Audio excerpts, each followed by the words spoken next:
আসসালামু আলাইকুম। Welcome back to my channel.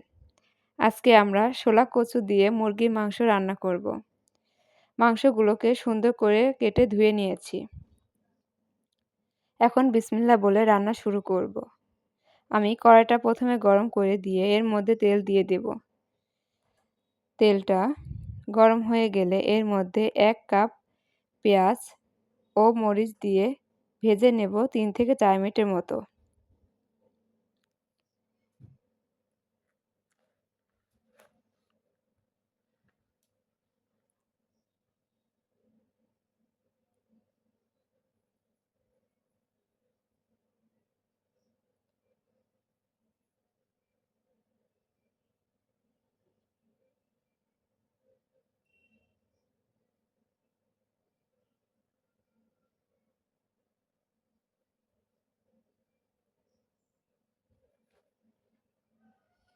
হালকা বাদামি হয়ে গেলে এর মধ্যে গরম মসলা, এলাচ, দারচিনি দেব।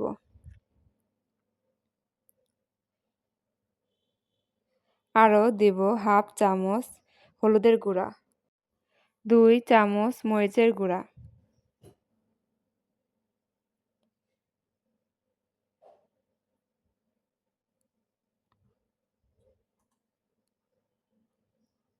১ চামচ ধনের গুঁড়া।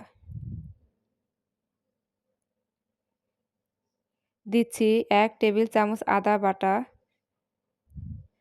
১.৫ চামচ রসুন বাটা, পেঁয়াজ ও জিরা বাটা।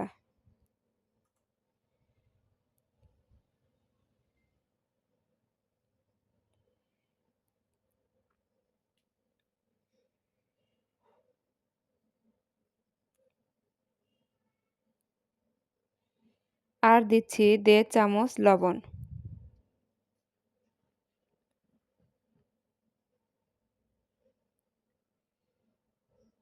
শুকনো গুঁড়ো মশলা যাতে পুড়ে না যায় এর জন্য পানি দিয়ে দেব।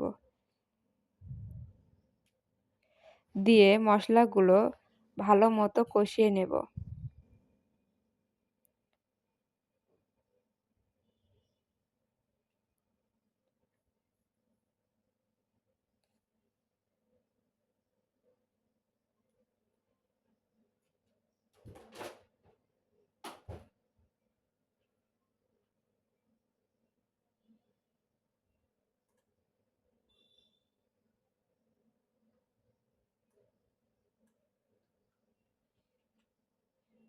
মশলার কাঁচা গন্ধটা না যাওয়া পর্যন্ত প্রায় ৩ থেকে ৪ মিনিট মশলাগুলো কষিয়ে নিয়ে এর মধ্যে শোলা কচু দিয়ে দেব।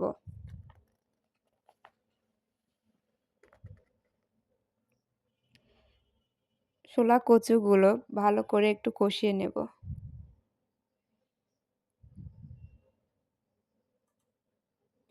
এখন এর মধ্যে আমি মুরগির মাংসগুলো দিয়ে দেব।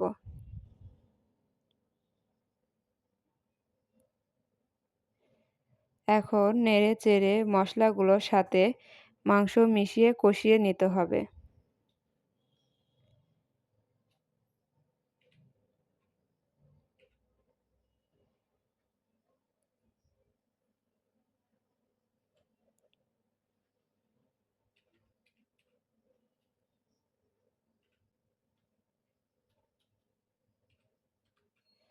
ভালো মতো নেড়ে-চেড়ে ঢাকনা দিয়ে দেব ১৫ মিনিটের মতো।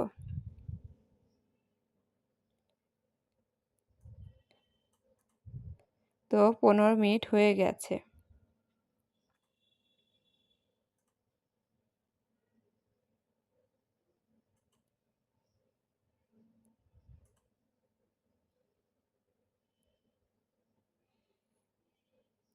একটু নেড়ে-চেড়ে দিতে হবে যাতে তলায় না লেগে যায়।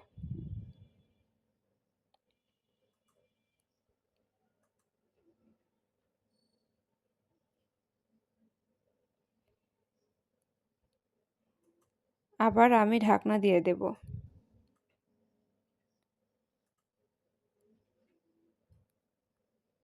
কিছুক্ষণ পর ঢাকনা তুলে এর মধ্যে আমি ১ কাপের মতো পানি দিয়ে দেব।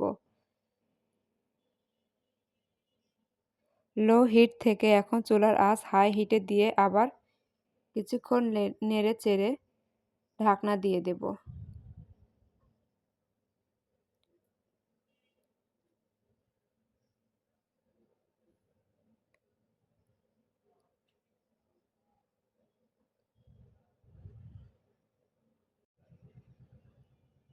আমি 20 মিনিটের মতো রান্না করেছি। ঢাকনা আবার তুলে দিয়ে নেড়ে চেড়ে দেখতে হবে যাতে তলায় না লেগে যায়।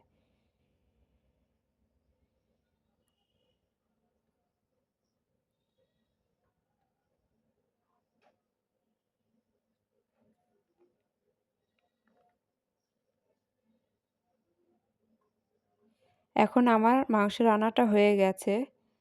এর মধ্যে এখন ভাজা গরম মশলা ও জিরা গুঁড়া দিয়ে দেব।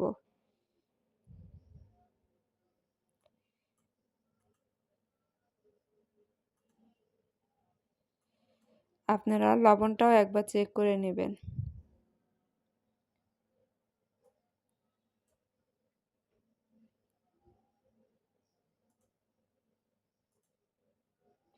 আমার রান্নাটা যেহেতু হয়ে গেছে, চলুন বন্ধুরা এখন পরিবেশন করা যাক রেসিপিটা। তাহলে বন্ধু, রেসিপিটা এভাবে তৈরি করে খান এবং কমেন্ট করে জানান কেমন লাগলো। এটা আমার জন্য খুবই গুরুত্বপূর্ণ। ভালো লাগলে লাইক, কমেন্ট, শেয়ার করবেন। আর নতুন ভিউয়ার্স চ্যানেলটি সাবস্ক্রাইব করে রাখবেন যাতে নতুন ভিডিও আপনারা আবার দেখতে পারেন।